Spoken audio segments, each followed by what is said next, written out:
Well, joining us to decode what transpired in this meeting today is Dr. D.K. Gupta, CMD Felix Hospital, Dr. Karthik Naidu, psychologist and mental health expert, Dr. Rajiv Rathi, Max from the Max Super Speciality Hospital.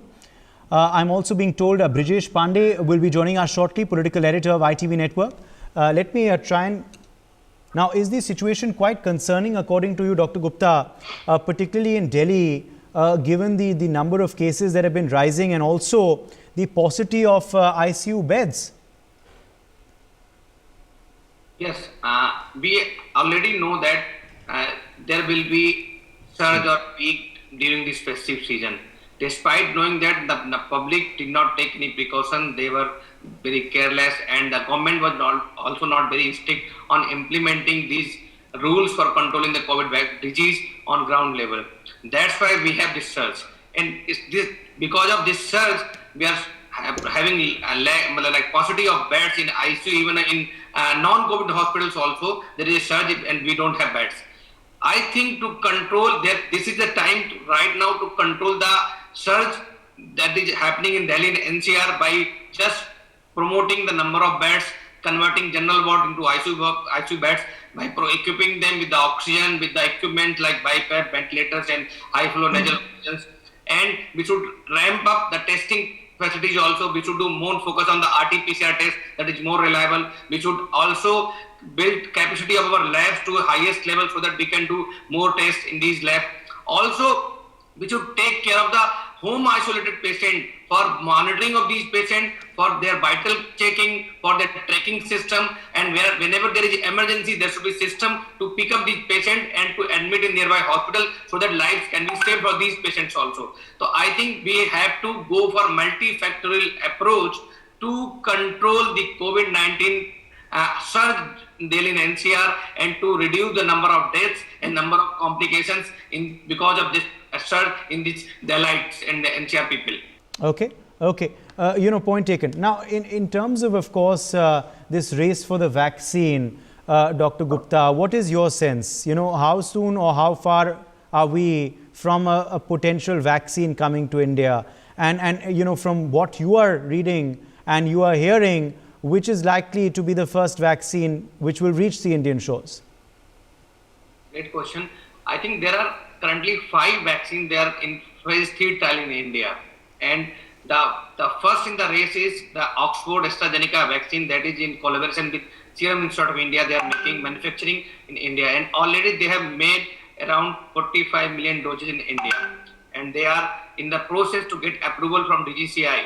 And before DGCI approval, this vaccine has to take approval, emergency approval from UK government. Whenever, I think most probably they will apply for this emergency approval after their results of phase 3 trials are over, and most probably the results will be coming in first week of December, and after December first week they will get emergency approval from UK government, and the same policy will be followed by Indian government, and we will have this vaccine most probably in the month of December, end of December. And this will be the first vaccine, that is AstraZeneca, Oxford and Serum Institute of India's collaboration. Number 2, Sputnik vaccine is also in process, and Government of India and Russian government is in continuous touch. And most probably second vaccine will be this Sputnik vaccine, that is having around 92% of efficacy, and the AstraZeneca vaccine is also having around more than 70% of efficacy, and their requirement for cold chain is not very stringent, and they can be stored at 2 to 8 degrees of centigrade as compared to Moderna and Pfizer vaccines. And the third and fourth vaccine, that is Moderna and Pfizer, they will be, I think, late entry in India because they require stringent cold storage conditions. They require around -20 to -70. For Moderna, it is -20, and for this Pfizer vaccine, it is around -10 to 70 degrees.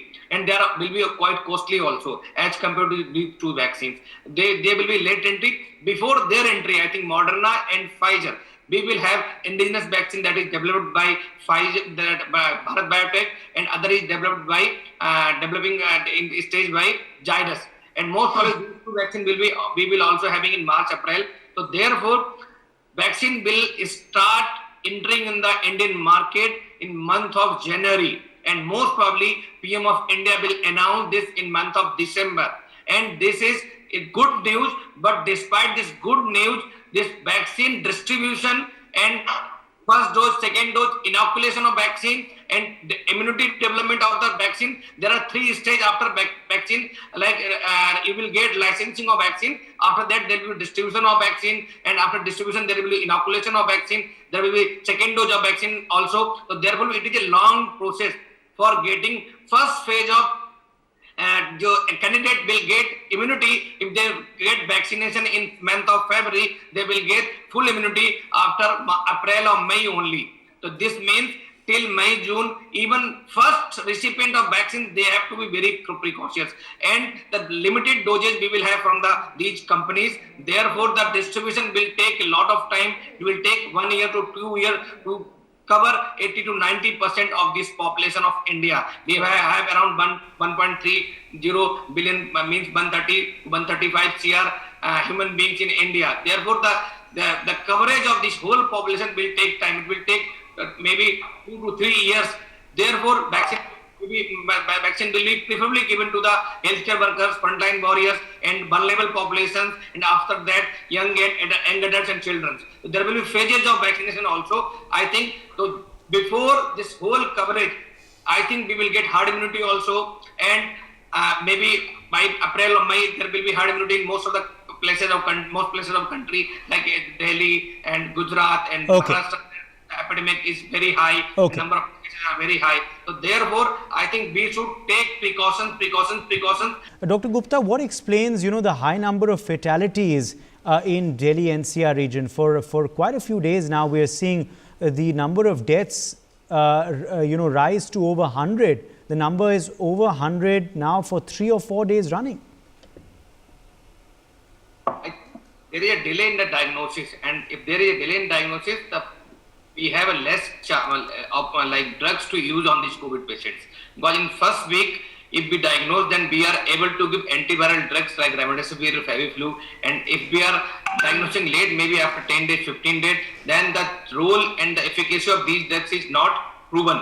And only steroid and other supportive drugs are we have to give these patients. Therefore, still because of poor awareness, poor sensibility and responsibility of the public, and because of hiding of these symptoms like common cold fever, वो लोग सोचते हैं कि मुझे दही खाने से हो गया है, या मैं बाहर चला गया था मुझे कोल्ड हो गया, मौसम चेंज हो रहा है, मुझे तो हर साल ऐसा होता ही रहता है, ये तो नॉर्मल फ्लू है. These myths, basically, we are delaying the diagnosis of COVID in early phase, where we have golden chances to save these patients. So therefore, the mortality rate is high because of late diagnosis, number 1. Number 2, because now youngsters are going out, even the senior citizens, even the patients with comorbid conditions like diabetes, hypertension, asthma, kidney transplant, dialysis patients, these are now exposed through themselves. They are directly going out to the hospitals and even the other places, crowded places, or their family members who are going out, as discussed by our earlier panel. They are going out and they are not taking precautions, and they are becoming carrier for this coronavirus, and they are coming in home and they are spreading infection inside their home. I think we don't know what cost we are paying for not wearing these masks and not following rules. So therefore, because of now increased number of comorbid patients, increased high level of pollutions, and during winter also we note that the asthma patients and cardiac patients are increased, and they have more susceptibility for the heart attack, more acute exaggeration of asthma and COPD. And if these patients have COVID, then definitely mortality rate will be high. I think most of the panelists will agree on these points also. Okay. Yes, Dr. Gupta, quickly. Yeah. I think with late diagnosis, we agree that most of these drugs, we are not knowing much about these drugs, but still we are giving and we are having response, even plasma therapy also. And there are most of the studies, they are saying that plasma therapy is not effective, but still we discuss with the doctors, every hospital is now giving plasma therapy. And if we are getting these late patients, means they are developing ARDS, they are developing pneumonia, even the oxygen that is a step therapy, it is also get delayed. Even supportive treatment is delayed.